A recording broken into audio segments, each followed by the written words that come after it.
বলে তো কিছু নেই, এখন বসছি। রাখলাম, বললাম আমাকে দেখাবে, কিল ঘুষি দেবো। তার সামনে একটা বড় গেট ছিল। তাও ভিউয়ার্স, আশা করি আপনারা সবাই ভালো আছেন। আজকে আমরা ভূত গল্প আমাদের যে ইউটিউব চ্যানেল, এটার প্রথম ভিডিওটা হোস্ট করতে যাচ্ছি। আজকে আমাদের সাথে আছেন সিরাজ ভাই, আমাদের খুবই বড় একজন ভাই। ভাইয়া ভালো আছেন আপনি? ভাইকে আমরা আপনাদের মাঝে নিয়ে আসলাম। ভাইয়ের কাছ থেকে আমরা কিছু অথেন্টিক রিয়েল যেই হররের গল্প রয়েছে সেগুলো কিছু ওনার সাথে ঘটে যাওয়া এরকম ধরনের কিছু গল্প আপনাদেরকে আমরা আর কি আজকে শোনাবো।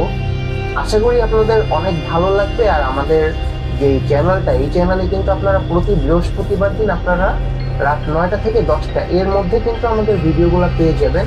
আর ভিডিও যদি ভালো লাগে আপনারা অবশ্যই অনেক ভৌতিক যেই কাহিনীগুলো হচ্ছে কি অনেক ভৌতিক, আপনারা আসলেই না শুনলে বিলিভ করতে পারবেন না যে এত ভৌতিক ঘটনা হতে পারে। সো আপনারা আমাদের এখন আমরা আর কি সিরাজ ভাইয়ের কাছে শুনবো তার লাইফের একটা অরিজিনাল ভৌতিক ঘটনা। তার আগে একটা কথা বলি, আমাদের যে স্ক্রিনের নাম্বারটা দেখতেছেন এই নাম্বারে কিন্তু আপনাদের জীবনে ঘটে যাওয়া ভৌতিক ঘটনাগুলো আপনারা কিন্তু আমাদের মেইল করে বা স্ক্রিপ্ট লিখে পাঠিয়ে দিতে পারেন, আমরা সেইগুলো আপনাদেরকে পড়ে শোনাতে পারবো। তো চলেন আজকের ভিডিওটা আমরা শুরু করি। আর অবশ্যই চ্যানেলটাকে সাবস্ক্রাইব করে দিবেন। সিরাজ ভাই, তাহলে আপনার ঘটনাটা কি আজকে শুরু করি। ঘটনাটা কোথায় এবং কিভাবে ঘটছিল আমরা সেটা দিয়ে শুরু করি। ধন্যবাদ ফাহিম ভাই আমার ঘটনাটা বলার জন্য। আমি তখন ক্লাস সিক্স পরীক্ষা এক্সাম ছিল। এক্সামটা পাস করার পর যেহেতু সবাই স্কুলগুলো বন্ধ থাকে, স্কুল বন্ধ ছুটিতে জানুয়ারি মাসে মেবি ফার্স্ট উইকে স্কুলে পড়তে এসেছি। আর খেলাধুলা করে এসে বই কিনতে গেল। আমি আমার মাকে বললাম, খেলাধুলা করে এসে বললাম যে চলো। মাকে বললাম যে বই কেনার জন্য। মা বললো যে তুমি ফ্রেশ হয়ে আসো, তুই আমার বই কিনে দেবো। আমি ফ্রেশ হওয়ার জন্য টয়লেটে গেলাম। আমাদের টয়লেটটা ছিল বাসার বাইরে, মানে পাশাপাশি ছিল, কিন্তু রুম থেকে বাইরে বেরোয় দেন টয়লেটে যাওয়া লাগতো। মানে একটু সাইডে ছিল আর কি, বাসার পাশে লাগানো ছিল, কিন্তু বেরোয় একটু দূরে। হ্যাঁ, একটু দূরে। আমি বেরোয় বাথরুমে গেলাম হাত পা ফ্রেশ হওয়ার জন্য। ওই সময় আমি বাথরুমে গিয়ে ওখানে আপনার ফ্রেশ হলাম। ফ্রেশ হওয়ার পর আমার সচরাচর কোনো বাইরের গিয়ে টয়লেট মানুষ করে যেত। আমি তখন তো অতটা বুঝতাম না। টয়লেটে বসলাম, মনে মনে ভাবলাম যে আমি যতদূর জানি আমার ভূত। আসলে সত্যি কথা বলতে কি, আমি ছোটোবেলা থেকে দুটো জিনিস দেখতাম, দুটো চ্যানেল দেখতাম। আমাদের ফেভারিট দুটো চ্যানেল আর কি। হ্যাঁ, দুটো চ্যানেল দেখতাম। একটা দুটোই ফেভারিট। এক হলো আপনার এনিমেল চ্যানেলগুলো দেখতাম, যেমন ন্যাশনাল জিওগ্রাফি, তারপর আপনার এনিমেল প্ল্যানেট, এইসব কাইন্ডের চ্যানেলগুলো দেখতাম। আর দেখতাম হলো রাত 12টার পর আপনার হরর শো হতো। আমি ঘুমিয়ে পড়তাম, আমার ঘরে ফ্যামিলি মেম্বার আমাকে জাগিয়ে তো দেখতাম আর কি। আমার ভালো লাগতো, মানে ছোটোবেলা থেকে এইগুলো। আমি সেভাবে তো এরকম ভাবছি, যেহেতু টয়লেট তো পবিত্র স্থান নয়, খারাপ কিছুই থাকে। আমি ট্রাই করলাম, একদিন দেখি আমার কথায় আসে কিনা। আমি ট্রাই করছিলাম আর কি। আমি মনের মুখে বলছি যে ভূত বলে তো কিছু নেই, এখন বুঝছি। এই সময় তো বুঝতাম না ভূত বলে। আমরা ভূত তো নিয়ে আসে, জিন পড়ি আছে, খারাপও আছে ভালো আছে। আমি এবার ডাকলাম, বললাম আমাকে দেখাবে। ছোটোবেলায় তো অতটা জ্ঞান ছিলাম না যে সম্পূর্ণ জানবো। এখন ডাকছি মনে মনে বলছি, দেখা না দিলে তোমাকে কিল ঘুষি দেবো। এটাও বলছি না, টয়লেট করা অবস্থায় বলছি। আর মনে মনে ভাবছি আমি নিজেই দেখি না, আমি কী করে বলবো, মারবো বা কী করবো। আমি ফ্রেশ হয়ে টয়লেট থেকে ফ্রেশ হয়ে বেরোলাম। মাকে বললাম, মা বললো জামা কাপড় পরে রেডি হোক। আমার বাসা থেকে বেরিয়ে আমাদের বাসার সামনে একটা বড় গেট ছিল, তাও গেট। সে গেটে দিকে বেরোবো, হঠাৎ আমার থেকে 2 হাত, আমার মাথা থেকে হাইজ গেলে 3 হাত কি 4 হাত ওপর থেকে একটা আগুনের গোলা গেল। আগুনের গোলা গেল। আগুনের আগুনগুলোটা কি আপনি দেখতে পাচ্ছেন? হ্যাঁ, স্পষ্ট দেখছি, স্পষ্ট দেখছি। আগুনের গোলা আপনার বেশি দূর না, ধরেন 10 থেকে 15 ফিটের মধ্যে গিয়ে গায়েব হয়ে গেছে। গায়েব হয়ে গেছে। আমি তখন আমার সামনে মা ছিলেন, মাকে জিজ্ঞেস করলাম, মা আমার মাথাতে আগুনের গোলা গেল, এটা কি জিন? নিশ্চয়ই আমার কথা শুনেছে। মনে মনে আমাকে বলছিল যে আমি দেখেছি, আমি নিশ্চয়ই এসছে, মানে নিশ্চয়ই আপনার ডাকে তাকে সাড়া দিয়েছে। হ্যাঁ, মাকে বললাম, তখনই আমাদের একটা দোয়া আছে যে বিপদের দোয়া, ওটা পড়তে বললেন, ওটা পড়লাম।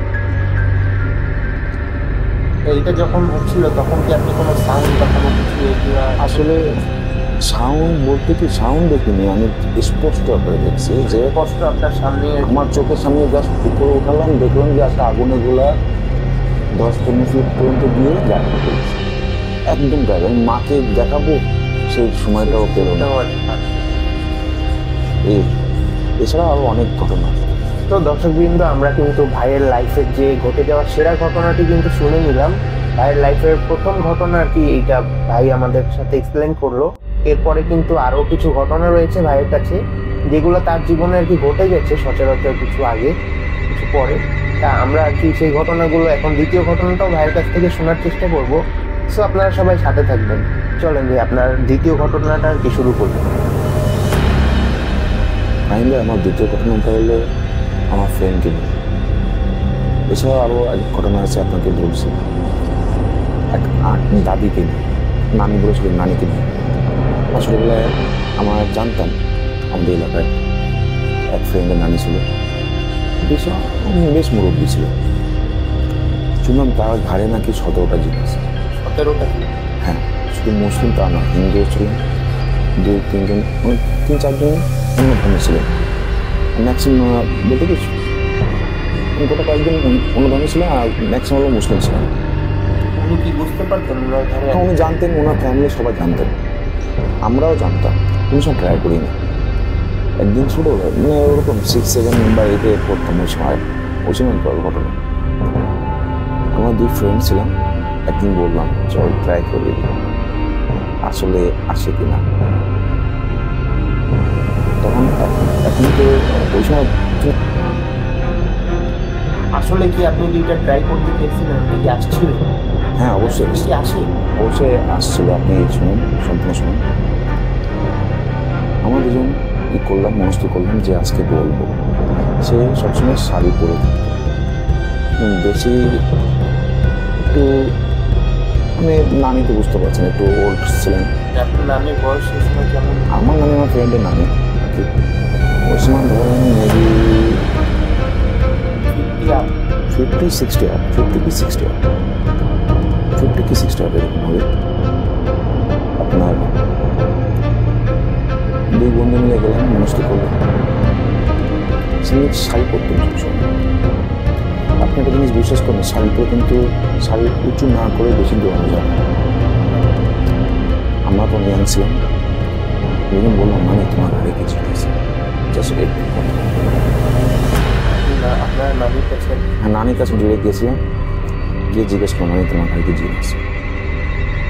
এবার সত্যি কথা বলতে কি, আমাদের যত এনার্জি আছে দৌড়, জিজ্ঞেস করার পরে দৌড় দিয়ে, মানে তারা চেয়ে ওই সময় হাই মাসছে। ওই সময় আমরা তার রিয়াকশন দেখে দৌড়, আমরা তো দৌড়চ্ছি আর পিছনে পাঠাচ্ছি।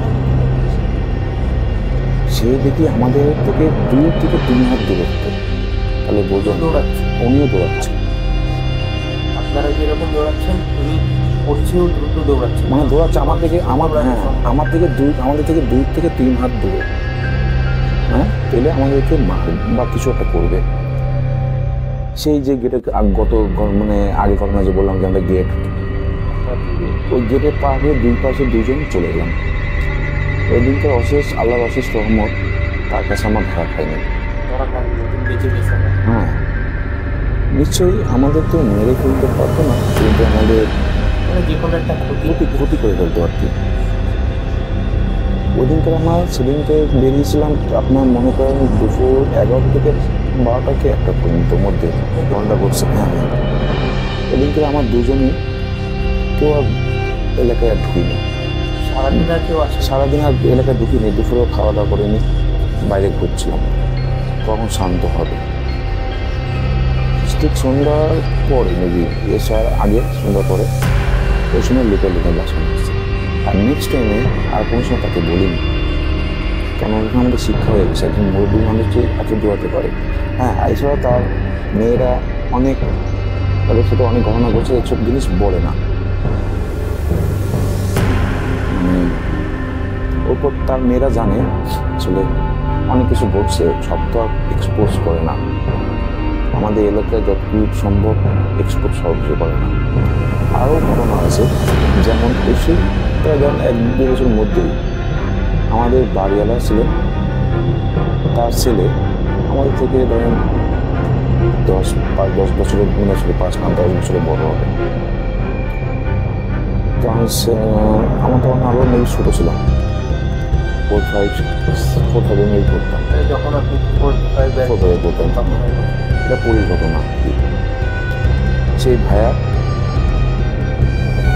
আপনি যে পরির ঘটনাটা আর কি বলতেছেন, আসলে কি রিয়েল লাইফে পরি বলে কিছু আছে, কি এক্সিস্ট করে? আসলে একটা ফাইন ব্যাপার। আমরা তো মনে করেন জিনে বিশ্বাস করি, এটা আছে, আমরা মনে করেন সচরাচর অনেকেই বিশ্বাস করি, বিলিভ করি। কিন্তু পরির বিষয়টা কিন্তু অনেকেই বিশ্বাস নাও করতে পারে। আসলে ভাই ফাইন ব্যাপার, আমরা কি মানব জাতি না? কি অবশ্যই যেমন আমরা জিন জাতি, জিন জাতি আছে। আমাদের মানব জাতি কি আছে, দুইটা লিঙ্গ আছে, পুরুষকে পুরুষ বলি আর স্ত্রীকে মহিলা বলি। ঠিক তেমনি জিন জাতীয় দুটো লিঙ্গ আছে, পুরুষ আর স্ত্রী। পুরুষকে জিন বলা হয়, স্ত্রীকে পরি বলা হয়। জিনের যে স্ত্রী ওইগুলো কি পরি বলা হয়, ওগুলোকে পরি বলে বলা হয়। আপনার ঘটনা হলো, সে ছোটোবেলায় শুনতাম, মানে সে আপনার যেহেতু স্টুডেন্ট ছিল, সেও স্টুডেন্ট ছিল। আপনারা একই ক্লাসে তো ছিল? একই ক্লাস না, একই ক্লাস, আমার থেকে 10-15 বছর বড়। আমি তখন ছোটো ছিলাম। তখন সে আপনার খাতার কলম কিনতে গেছিলো সন্ধ্যার সময়। কিনতে গেলে সে ওই দিনকে আর ব্যাক করেনি বাসা, কিনতে গিয়ে আর ব্যাক করেন? মানে আর ব্যাক করিনি। তারা একটু রিচ ফ্যামিলি ছিলেন, সব জায়গায় খোঁজ নিলেন। প্রথম দিন গেল, দ্বিতীয় দিন গেল, তৃতীয় দিন খোঁজ নিলেন। কারণ একটা দিন আপনি সবসময় মনে রাখবেন যে আপনার 48 ঘন্টা কি 24 ঘন্টা পর আপনার কিন্তু প্রশাসন কিন্তু কেস ফাইল করে, মিসিং কেস। 48 কি 24 ঘন্টা এরকম, এর আগে কিন্তু কেস ফাইল করে না। তাও সেটাও করছে। 3 দিন চলে গেল, 4 দিন চলে গেল, তারা ভেবে নিছে যে কেউ তার ছেলেকে হত্যা করে দিচ্ছে। এবার ভাবতেই পারে স্বাভাবিক, যেহেতু মিসিং, অতটা তার বয়স হয়নি যে সে বেরিয়ে যাবে। আর এরকম ছেলেও ছিল না, খুব বয়স হয়েছিল। প্রায় 5-6 দিন, মেবি 1 সপ্তাহের মধ্যে সে আবার যেখান থেকে সে গায়েব হয়ে গিয়েছিল, সে আবার ওখান থেকে ব্যাক করছেন, সে খাতা কলম নিয়ে। খাতা কলম সে কিনছিল, সেটা নিয়ে ব্যাক করতে গিয়ে সে গায়েব হয়ে গেছিলেন। হাতে সে খাতা কলম নিয়ে এসেছে, কিন্তু আগে থেকে একটু শরীর ভালো হয়েছে। 1 সপ্তাহ ব্যবধান, 1 সপ্তাহ মিলবে ব্যবধান। আপনার সে যখন বাসা নক করেন, আমার যে বাড়িওয়ালা ছিলেন আমার ভাঙ করে দেন, দরজা খুলে সে সেন্সলেস হয়ে গেল। প্রথমে জিজ্ঞেস করছে, দেখার পর জিজ্ঞেস করছে কোথায় ছিলিস, এই তো খাতা কলম কিনতে গেছে, তখন সে সেন্সলেস হয়ে গেল। 7 দিনের বিষয়টা তার কাছে মনে হচ্ছে সে খাতা কলম কিনে নিয়ে কেবল বাসায় আসে। জি। সে 7 দিন পার হয়ে গেছে। 7 দিন পার হয়ে গেছে। যখন তার সেন্স করলো, এই ঘটনাটি স্বপ্ন এলাকায় ছড়িয়ে পড়ল, সবাই আর কি সবাই জেনে গেছে। আসলে একটা সবসময় মনে রাখবেন ফাইন ভাই, যখনই কোনো জিন বা পরি কাউকে নিয়ে যায়, ওটা যখন তাদের গোপন তথ্য যদি আপনি বলে দেন, আপনাকে মেরে ফেলতে পারবে না, কিন্তু আপনি অনেক ক্ষতি সাধন করবেন। ঠিক তেমনি তাকেও কিছু শর্ত পড়ানো হয়েছিল, কেউ তার কাছ থেকে কোনো কিছু বলেনি, কাউকে বলেনি সে কোথায় ছিলেন। হ্যাঁ, বের করেনি। একটুকু জানি সে গেছিল, তার ভাইকে মেবি বলছিল ঠিক আছে, যমজ ভাই ছিলেন তো, ভাইকে মিলি বলছিলেন কিন্তু সম্পূর্ণ খুলে বলেন না। এই 2024 সাল, এখন 2024 সালে আমি কোনো এক কাজে তার বাসায় গেছিলাম। আমরা তো জানি যে ফোন করছে, আসলে কতটা সত্যটা তো জিজ্ঞেস করিনি কোনো সময়, তখন ছোটো ছিলাম বা যে কোনো কারণে আমি তাকে জিজ্ঞেস করবো। এই 2024 সালে তার বাসায় গিয়েছিলাম কোনো এক কাজে, তখন তো মাকে বলতাম, এখন আন্টি বলি বড় হয়ে গিয়েছে। তো আমি তাকে জিজ্ঞেস করলাম, আন্টি আপনি কি সত্য ঘটনা যা শুনেছিলাম ছোটোবেলায়? আন্টি বলছে, এক্সপ্রেশনটা তখন কেমন ছিল? আন্টি বলছিলাম আসলে সত্য ঘটনা, তাকে পড়তে নিয়ে গিয়েছিল। এটা সে বলছে পড়তে নিয়ে গেছিল এবং সেটা তাকে কাউকে বলতেও নিষেধ করেছে। জি জি। আরও আরেকটা ঘটনা আছে, নিজে এইটা বললো কাউকে, সে কাউকে বলিনি তো, সে অনেকে জেনে রেখেছে। আপনি যখন দেখবেন, যখন আপনি মেশিন থাকবেন, হুট করে বাড়িতে আসবেন, শোনেন ফাইন ভাই দেওয়ালের গান আছে, মানুষ কোনো কথা চাপা থাকে না, কিন্তু সম্পূর্ণ তথ্য জানে না। সম্পূর্ণ তথ্যটা কি কেউ জানতে? যাকে শুনছি যে পড়তে নিয়ে গেছে, ঘটনা ঘটছে সেটা পড়তে নিয়ে গেছে, এলাকা জানলো যে পড়তে নিয়ে গেছে। আরও ছিল, আরও একটা ঘটনা হচ্ছে সবচেয়ে ভয়ঙ্কর ঘটনা আমার জীবনে এবং এলাকার। তো দর্শকবৃন্দ, আমরা সিরাজ ভাইয়ের কিন্তু দুইটা ঘটনাই শুনে ফেললাম ইতিমধ্যে। আশা করি মানে ঘটনাগুলো আপনাদের কাছে খুবই ভয়ানক লাগবে এবং হররের মতনই আর কি সিনগুলো আর কি ঘটছে। তা সিরাজ ভাইয়ের কাছে কিন্তু আরও অনেক ঘটনা এরকম রয়েছে। আমরা এই এপিসোডে তার দুইটা ঘটনা আর কি আপনাদেরকে শোনানোর চেষ্টা করলাম। এর পরবর্তী এপিসোডে কিন্তু আমরা সিরাজ ভাইকে নিয়ে আবার আসবো আপনাদের মাঝে, আপনাদেরকে আর কি আমরা এই ঘটনাগুলো শেয়ার করব আপনাদের কাছে। আমরা এই ভিডিওটাকে আর কি দুইটা পার্টে ভাগ করতেছি, কারণ একটা ভিডিও করলে অনেক লং হয়ে যাবে, আপনারা অধৈর্য হয়ে যেতে পারেন। এই জন্য আপনাদের সুবিধার্থে আমরা দুইটা পার্ট করে দিচ্ছি। সো চ্যানেলে যারা নতুন আছেন অবশ্যই আমাদের চ্যানেলের সাথে থাকবেন এবং চ্যানেলটিকে সাবস্ক্রাইব করে দিবেন নতুন নতুন ভিডিও পাওয়ার জন্য। আজকে আমরা এখানেই শেষ করছি। আর মেইল করতে ভুলবেন না, আপনারা সবাই মেইল এবং নাম্বারে আমাদেরকে পাঠিয়ে দিবেন আপনারা হোয়াটসঅ্যাপ করে। সো আজকে এই পর্যন্তই ভিউয়ার্স, এখান থেকে বিদায় নিচ্ছি। আল্লাহ হাফেজ।